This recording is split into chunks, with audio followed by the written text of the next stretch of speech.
제목 햄버거와 법의 경계. 서울 강남의 한 바쁜 거리에 있는 패스트푸드점. 그곳에서 한 사건이 벌어졌다. 사건의 주인공은 김상민, 그리고 피해자는 바로 그의 햄버거였다. 사건은 간단했다. 김상민은 점심시간에 식사를 하러 패스트푸드점을 찾았다.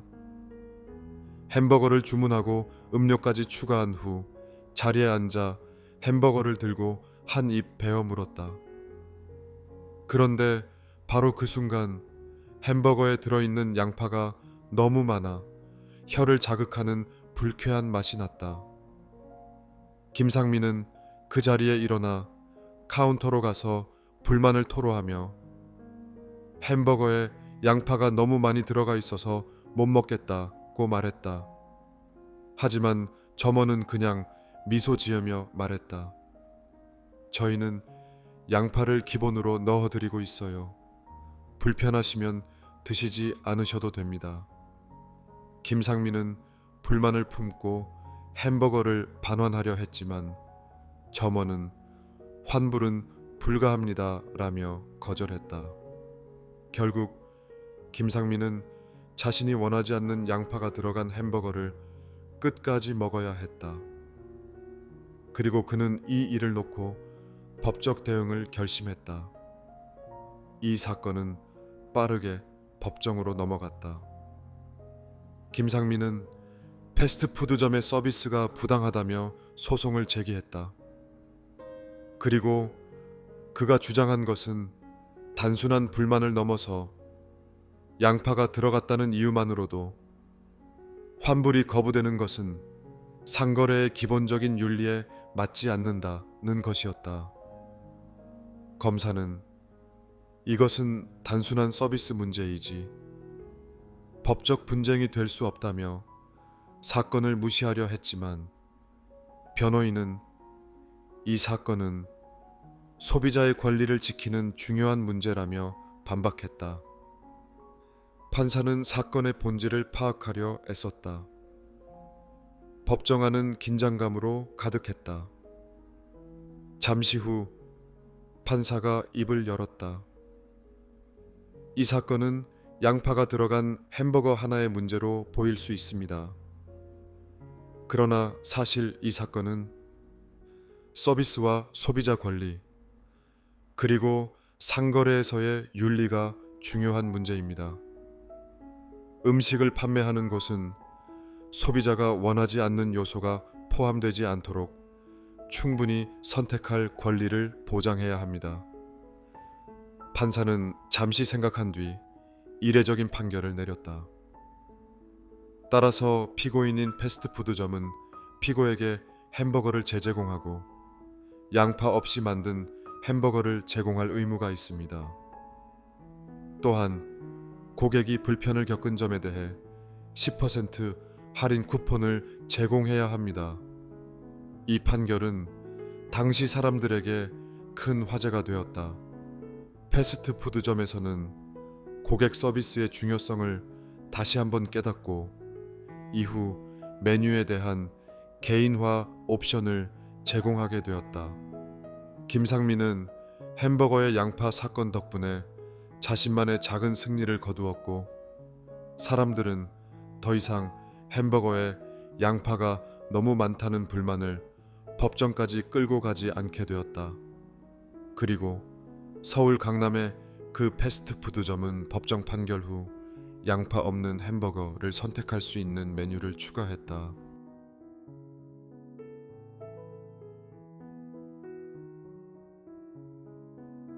제목 구두 한 켤레의 정의. 서울의 또 다른 법정.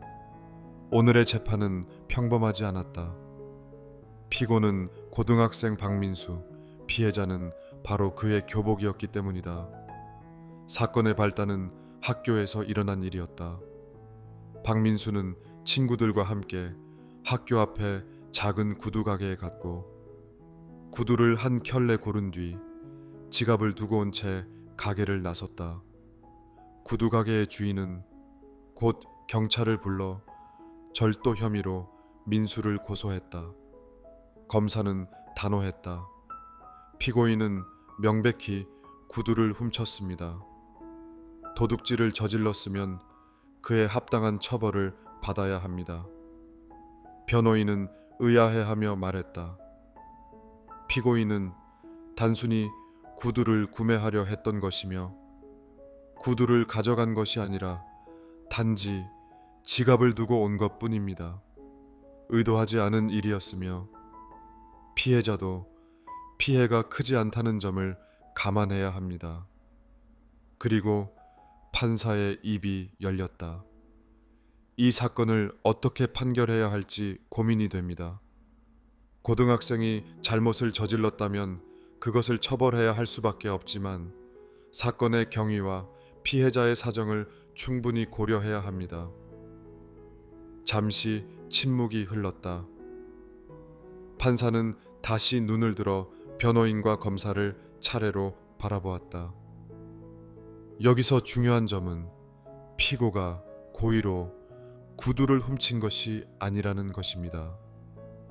그런데도 사회적 법적 처벌을 내려야 한다면 그 구두에 특별한 의미를 부여하는 것이 어떨까요? 판사는 손을 들어 법정을 정리하며 흥미로운 판결을 내렸다. 피고는 무죄입니다. 대신 피고에게 구두를 하나 더 제공할 것입니다. 그리고 피해자에게도 구두를 한 켤레 제공해 그 둘이 서로 함께 사회적 책임을 다할 수 있도록 하겠습니다. 그 순간 법정은 다시 한번 놀라운 기운에 휩싸였다. 민수는 억울함을 풀고 구두를 받아들었고 피해자도 당황한 표정으로 구두를 받아들였다. 이 판결은 단지 법률만을 따르지 않고 사회적 상호작용의 가치를 함께 고려한 것입니다. 그 구두는 단순한 물건이 아닌 두 사람의 책임감과 화해의 상징이 될 것입니다. 사건은 그렇게 마무리되었고 구두는 두 사람의 관계를 이어주는 중요한 아이템이 되었다. 한 켤레의 구두가 사회적 정의와 화해의 상징이 되어 작은 사건이었던 이 사건은 오랜 시간 동안 사람들의 입에 오르내리게 되었다.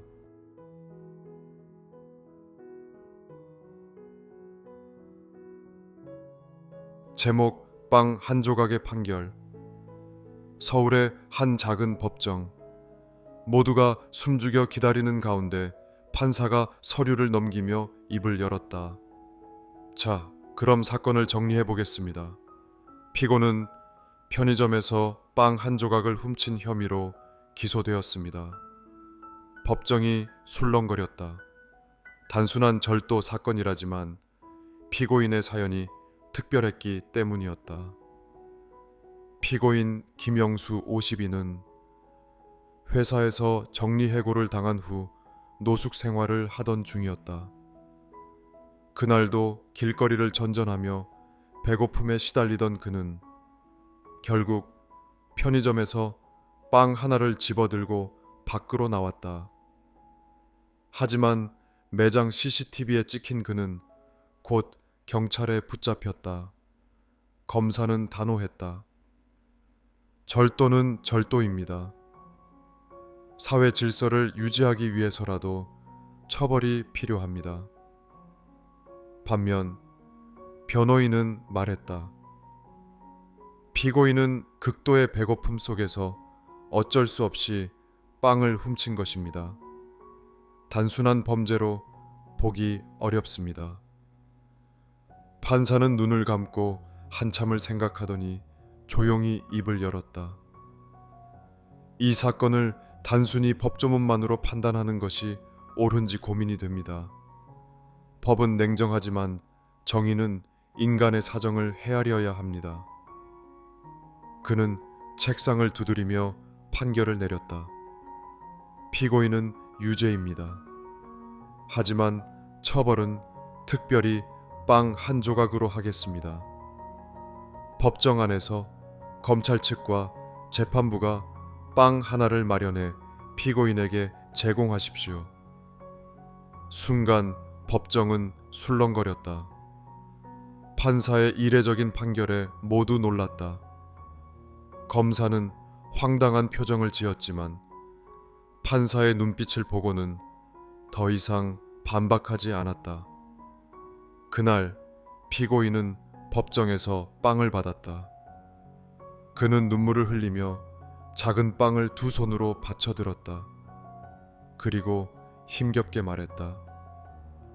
감사합니다. 그의 눈엔 오랜만에 따뜻한 온기가 감돌았다. 법정에 있던 사람들은 그 장면을 보며 법이란 단순한 규칙이 아니라 때로는 인간의 사정을 헤아려야 한다는 사실을 다시금 깨닫게 되었다. 그리고 이 판결은 한국 법원의 전설적인 이야기로 남게 되었다.